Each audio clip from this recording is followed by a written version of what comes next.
سورہ مبارکہ الانبیاء کی 73ویں آیت جو میں نے آپ کے سامنے پڑھی ہے، اللہ اپنے اس کلام میں فلسفہ امامت کو، مقصد امامت کو بیان کر رہا ہے۔ کیوں امام بناتا ہے، پھر کسے امام بناتا ہے، پھر جنہیں وہ امام بناتا ہے انہیں کن صفات سے متصف کرتا ہے۔ ہمارے بنیادی عقائد میں عقیدہ امامت ہمارا وہ عقیدہ ہے جو ہمیں ممتاز بناتا ہے، جو ہمیں بھیڑ میں سے نکال کر امتیاز عطا کرتا ہے، بلکہ میں یوں کہوں کہ جو ہمیں عزت عطا کرتا ہے۔ یہ عقیدہ ہمارے اعزازات اور افتخارات میں سے ہے۔ پھر وہ جنہیں امام بناتا ہے انہیں کچھ صفات سے متصف کرتا ہے، اور پھر کچھ ان کی سیرت کو اس انداز سے اللہ بیان کرے گا کہ ان کی کچھ نشانیاں بھی ہیں، ان کا کچھ انداز زندگی بھی ہے، ان کی کچھ کوئی روش بھی ہے۔ اس آیت کریمہ میں جسے میں نے ایک دفعہ پھر آپ کے سامنے تلاوت کیا ہے، اس میں ارشاد ہے کہ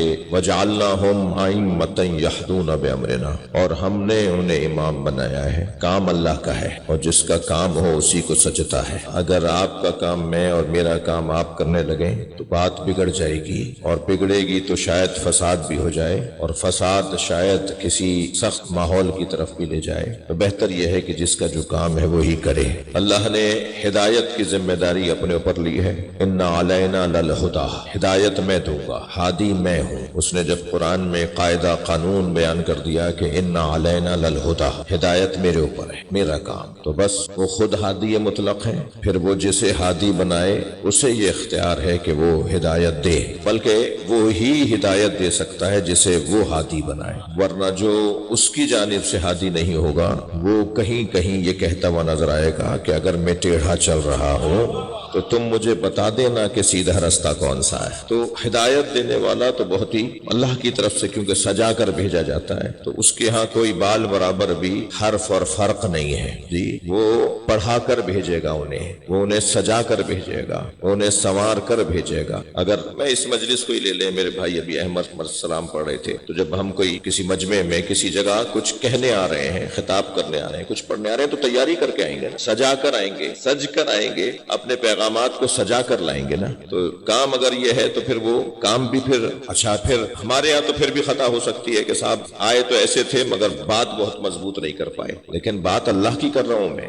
اللہ جو کام کرتا ہے اس کے تو ایک من اور واو پر شک کرنے والا مسلمان نہیں رہتا، اس کے کام اتنے مضبوط ہیں، اسی کے تو کام ہے۔ ہم نے تو سوچ لیا ہے کہ ہم نے کچھ کر لیا، ہمارا گمان ہے کہ ہم نے کچھ کر لیا۔ میں لفظ ذرا سجا کر کہوں کہ میں ہوں، توجہ، میں ہوں، اس پر مجھے شک کرنا چاہیے، مگر حسین ہے اس پر مجھے یقین رکھنا چاہیے۔ نعرہ حیدری، کیونکہ اللہ کی طرف سے بنا کر بھیجے گئے ہیں، کیونکہ اللہ کی طرف سے سجا کر بھیجے گئے ہیں۔ تو جب اللہ کام کرے گا تو سجا کر کرے گا، اللہ کا کام پھر اللہ کا کام ہے، اس کے کاموں میں کوئی رخنہ نہیں ڈال سکتا۔ لہذا نبی فرمائیں گے علمنی ربی ثم ارسلنی، اللہ نے مجھے پہلے علم دیا ہے پھر مجھے بھیجا ہے۔ یہ پہلے علم لیتے ہیں پھر دنیا میں آتے ہیں، یہ وہاں سے پڑھ کر دنیا میں آتے ہیں، یہ وہاں سے پڑھ کر دنیا میں آتے ہیں۔ اب ہمارے ہاں تو جیسے پیدا ہوئے ایسے ہی رہ گئے تو اسے امی کہتے ہیں۔ اب ہمارے لیے امی کا مطلب ان پڑھ ہوگا، نبی کے لیے امی کا مطلب یہ ہے کہ وہاں سے پڑھ کر آئے۔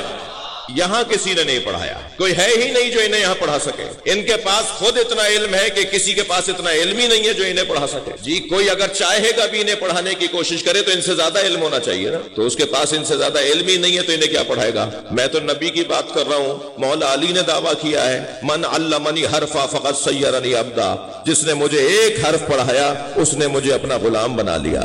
علی اعلان کر رہے ہیں ایک حرف تو پڑھا کر دکھاؤ، میں غلام بننے کو تیار۔ نعرہ توجہ کر لیا۔ ادبنی ربی ثم ارسلنی، اللہ نے مجھے پہلے تربیت دی ہے پھر مجھے بھیجا ہے۔ اللہ نے انہیں سنوار کر بھیجا ہے، اللہ نے انہیں پڑھا کر بھیجا ہے۔ ممکن ہے کوئی میرا بھائی میرا بچہ یہ سوچے کہ یہ کوئی نئی بات کر رہے ہیں، نہیں، سورہ مبارکہ رحمان کی آغاز میں ہی اللہ نے اعلان کر دیا الرحمن علم القرآن خلق الانسان، وہ رحمان جس نے قرآن کی تعلیم دی ہے اور انسان کو خلق کیا ہے۔ تو پہلے تعلیم قرآن ہے پھر خلقت انسان ہے۔ یہ میری اور آپ کی خلقت کی بات نہیں ہو رہی، جسے تعلیم قرآن دی ہے اس انسان کی بات ہو رہی ہے، اسے محمد اور علی کہتے ہیں۔ یہ وہاں سے پڑھ کر آئیں، ایک صلوات اور ہدیہ کریں۔ بشیر یہ ہٹا لیں۔ نعرہ تکبیر، نعرہ رسالہ، نعرہ حیدری، ہدیہ صلوات۔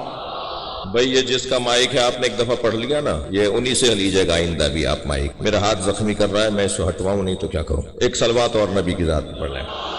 اللہم صلی علی محمد وآل محمد۔ نہیں صلوات پڑھ رہے ہیں بھائی، صلوات پڑھ رہے ہیں۔ اللہم صلی علی محمد وآل محمد۔ بات بڑھے آگے، یہ وہاں سے پڑھ کر آئے، یہ وہاں سے تربیت لے کر آئے۔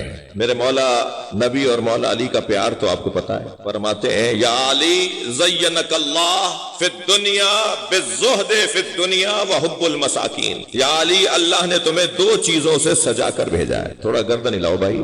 یا علی زینک اللہ فی الزہد فی الدنیا بالزہد فی الدنیا وحب المساکین۔ تمہیں دو چیزوں سے اللہ نے سجا کر بھیجا ہے، ایک تم دنیا میں زاہد ہو، دوسرے تم مسکینوں سے پیار کرتے ہو۔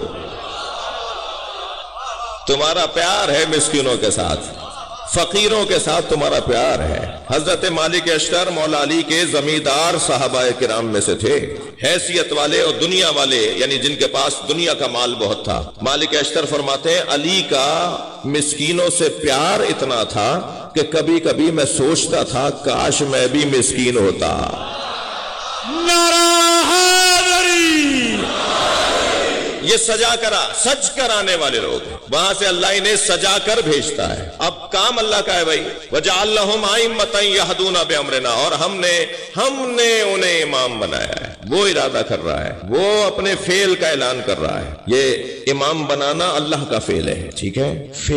فعلیت تک پہنچنے کے لیے پہلے 3 مرحلوں سے گزر چکا ہوتا ہے، خیال، شوق، ارادہ، فعل۔ خیال، پہلے خیال آئے گا ذہن میں، کوئی خیال ڈالے گا ذہن میں، پھر اس خیال میں جب سنجیدگی بڑھے گی تو اس سنجیدگی کو شوق کہا جاتا ہے۔ بس جب شوق شدید ہو جائے گا تو شوق مجبور کرے گا ارادہ کا، تو شوق سے منزل بڑھے گی اور ارادے تک آئے گی، اور جب ارادہ پکا ہو جائے گا تو فعل انجام پائے گا۔ اس وقت آپ مجلس میں آئے بیٹھے ہیں، بغیر ان 3 مرحلوں کے یہ فعل انجام نہیں پا رہا۔ میں اس وقت ممبر پر بیٹھا ہوں، بغیر ان 3 مرحلوں کے یہ فعل انجام نہیں ہوا۔ پہلے خیال، اسی لیے کہتے ہیں کہ خیال اچھا ڈالو اور اچھا لو، اور خبردار اپنے بچوں کو وہاں مت بھیجو جہاں خیال نہیں، بدخیالی ہے۔ جتنا ان کے ذہن میں بدخیالیاں آئیں گی، برے خیالات آئیں گے، یہ ہو سکتا ہے کہ اس میں سنجیدہ ہو جائیں اور وہ خیال انہیں شوق تک لے جائے، اور جب شوق شدید ہوگا تو پھر ارادے تک آ جائیں، اور ارادہ شدید ہو جائے گا تو خود بخود فعل انجام پائے گا۔ خیال پہلا مرحلہ ہے۔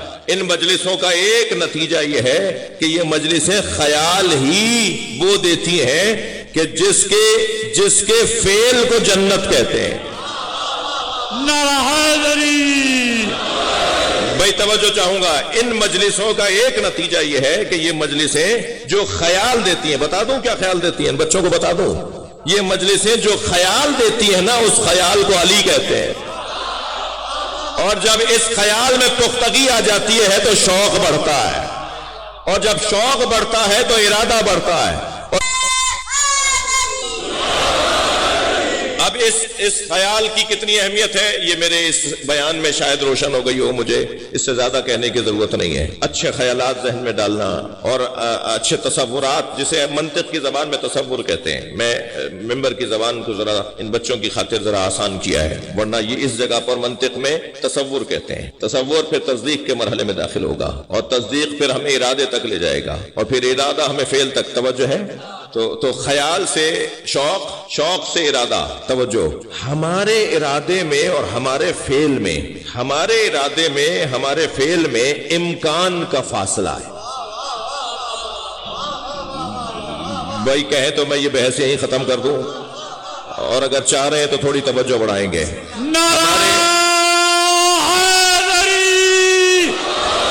ہمارے ہمارے ارادے میں اور ہمارے فعل میں امکان کا فاصلہ ہے. ہم نے ارادہ تو یاد رہے، میں کیوں بار بار اپنی تسلی کے لیے یہ کہہ رہا ہوں، میرا مجمع بہت سمجھدار ہے، میرا مجمع بہت پڑھا لکھا ہے. جب ہم کہہ رہے ہیں اللہ کی تجلی کو اہل بیت کہتے ہیں، تو سورج اور ہے، شعائیں اور ہیں.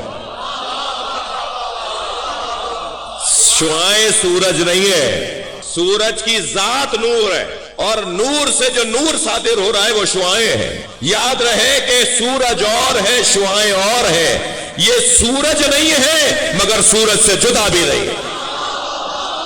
صلوات پر محمد و آل محمد پر.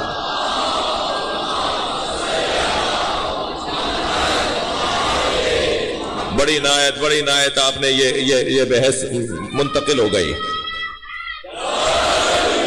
توجہ کر لیا آپ نے. میں شاید کچھ 6-7 سال پہلے اسلام آباد کے اس خمسے میں اس سے ملتی جلتی بحث کر چکا ہوں، بات کر چکا ہوں.